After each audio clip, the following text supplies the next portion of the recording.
This is the story of a painting created in 1972 for $200. A painting that nearly 30 years later left more than 30,000 people frozen in front of a screen, convinced they were looking at something that should not exist. It is called The Hands Resist Him, and there are people who swear that seeing it was the greatest mistake of their lives. In the year 2000, someone listed it for sale on eBay with a very clear warning. It was cursed. What happened next turned this work into one of the strangest phenomena in the history of the internet. But the most unsettling part is not the legend. The most unsettling part is what happened to the real people who came into contact with it before any of that took place. We are going to tell all of it, in order, without exaggerating anything, because the real story is disturbing enough. To understand why this painting produces the effect it produces, you first have to understand the person who created it. William Stoneham, Bill Stoneham, an artist who in 1972 was working under contract to produce 2 paintings per month. The price per painting was $200. That was the deal. It was not a luxury commission. It was not a museum order. It was the work of a young artist trying to survive in a world that rarely pays young artists well. In that context, Stoneham created The Hands Resist Him. The inspiration came from 2 very specific places. The first was a photograph, an old photo of himself at the age of 5, taken in his grandmother's small apartment in Chicago, Illinois, where he and his adoptive family had lived. A boy, a door, a room. The second source of inspiration was a poem, written in 1971 by Roanne Poncetti, his first wife. That poem gave the work its title, The Hands Resist Him. With those 2 elements, a childhood photograph and a poem by his wife, Stoneham set to work. Before talking about deaths and curses, we need to talk about what is inside the painting, because what is inside has an explanation, and that explanation makes everything else even more disturbing. The painting shows a boy and a female doll. They stand together, side by side, in front of a glass-paneled door. So far, nothing alarming, but then you see the hands. Against that door, from the other side of the glass, hands are pressing. Many hands, not 1, not 2, many, pressing from inside, or from outside. That depends on how you choose to look at it.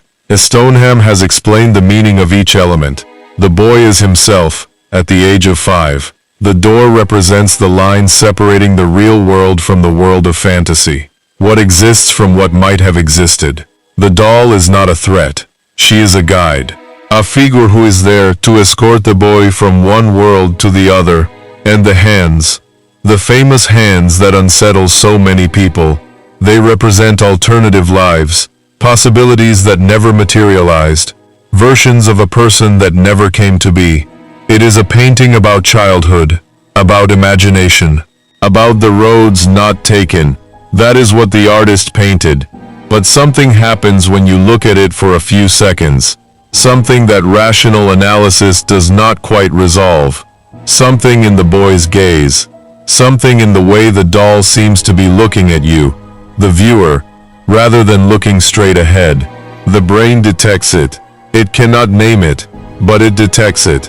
In 1974, 2 years after creating it, Stoneham managed to have the painting exhibited at the Feingarten Gallery in Beverly Hills, California. What happened next is a fact that Stoneham himself has recounted publicly. The owner of the gallery where the painting was exhibited died within the year following his contact with the work. The art critic of the Los Angeles Times, Henry Seldis, who reviewed the exhibition that same year, also died within the year following his writing about it. 2 people, 2 deaths, both within the 12 months after their first contact with the painting. Before going on, something important needs to be said. Something the artist himself has stated clearly. Stoneham said, "I'm sure it was a coincidence." He does not promote the idea that his painting kills people. He is an artist, not a showman. But he is also an honest man. And the facts are what they are. What did happen at that 1974 exhibition, and this is documented, is that the painting was purchased. The buyer was John Marley, an actor known at the time for one of the most memorable roles in The Godfather, Coppola's film released barely 2 years earlier. Marley paid for the painting, took it home, and the hands resist him vanished from public view. For 10 years, no one else spoke about it. In 1984, John Marley died, and with his death, the painting disappeared. It did not go to a museum. It was not auctioned in any major sales room. It did not turn up in any gallery. It simply disappeared. A painting that had been in private hands for a decade, reviewed by the Los Angeles Times, exhibited in Beverly Hills, vanished without a trace. For years, no one knew where it was. Stoneham continued his career. That same year, 1984, he put his artistic work on pause to venture into the film and video game industries. He went on to collaborate with Christopher Wallace, with Industrial Light and Magic, George Lucas's special effects studio, and in 1992, with LucasArts Entertainment. The artist moved on. The painting, however, remained lost until someone found it. The story of the discovery has all the hallmarks of something that should not be true, but is. An elderly couple in California was exploring the site of an old abandoned brewery, and there, in that place, they found a painting. A picture of a boy and a doll standing in front of a door full of hands. They did not know what it was. They did not know who had painted it. They did not know how it had ended up there, but they took it with them, and what happened to them after they took it was what eventually drove them to want to get rid of it. February of the year 2000. The world was still processing the panic of Y2K, which had never materialized. The internet was young. eBay had existed for barely 5 years and was still a platform where people sold curiosities and collectibles. Someone listed a painting for sale. It was not an ordinary listing. The description accompanying the entry did not simply say, oil painting, good condition, local pickup. The description said the painting was cursed, and then it explained why. According to the sellers, the couple who had found the painting in the old brewery, the work carried some kind of curse. The claims were specific. They said the figures in the painting moved during the night, that sometimes the boy and the doll disappeared completely from the work, that on other occasions they stepped out of the painting and physically entered the room where it was being displayed, and that some people who had been near the painting had experienced illness, fainting, a malaise they could not explain. The starting price was $199. What happened next was one of the first documented viral phenomena in the history of the modern internet. The page for that auction was viewed more than 30,000 times in the year 2000. Before YouTube, before social media, before the concept of viral existed as we know it today, 30,000 people actively sought out that page to see the painting everyone was talking about. The listing received 30 bids. The final sale price was $1,025, from $199 to $1,025. A supposedly cursed painting of unknown origin, bought online for more than $1,000, on the strength of a description that included the word curse. And now the most important question: who bought it? The buyer was Kim Smith, owner of the Perception Fine Art Gallery. Smith acquired the painting at that eBay auction in February 2000 for $1,025 and added it to her collection.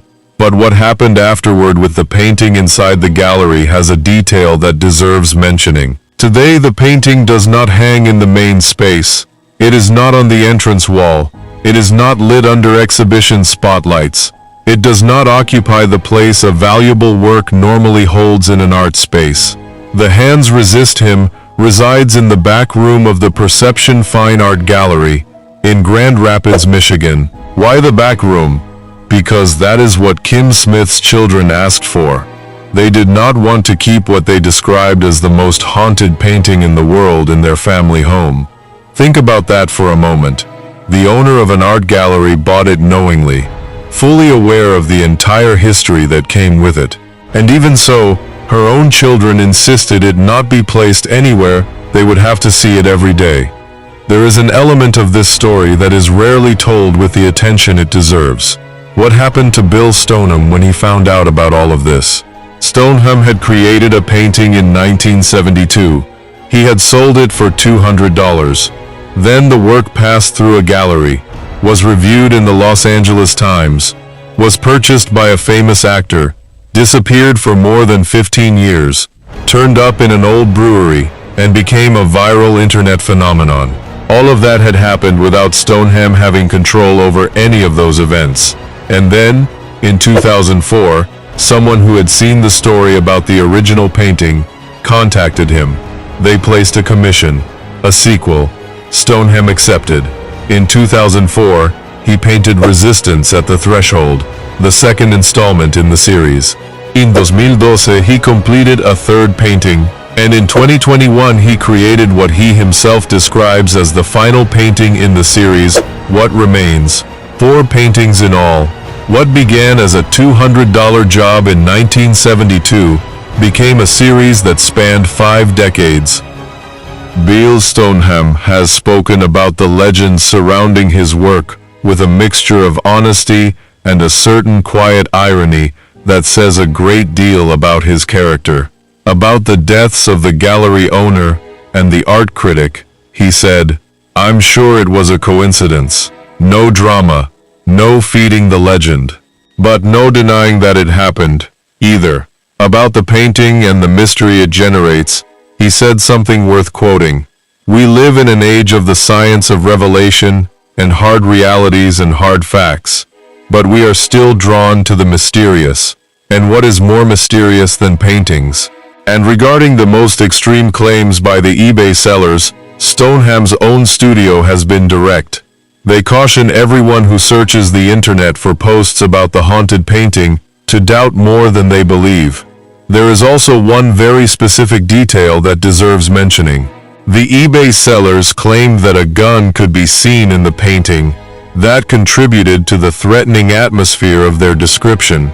Stoneham clarified that what they believe to be a gun is nothing more than a dry cell battery and a tangle of wires, a harmless object, interpreted as a weapon. That is a good summary of how the human mind works when it is already convinced that something is dangerous. There is one more thing in this story worth examining. The Hands Resist Him went viral in February 2000. That is no minor detail. The algorithms that today decide what you see did not exist. There were no social networks amplifying content automatically. The 30,000 views of the eBay listing and the 30 bids happened organically, person to person, email to email, forum to forum. This painting was powerful enough to spread across the slowest, clumsiest, most limited internet in the history of the modern internet. Before the infrastructure for virality existed, this painting went viral. And that says something, not about the curse, about what the painting activates in those who see it. The composition attacks something very primal.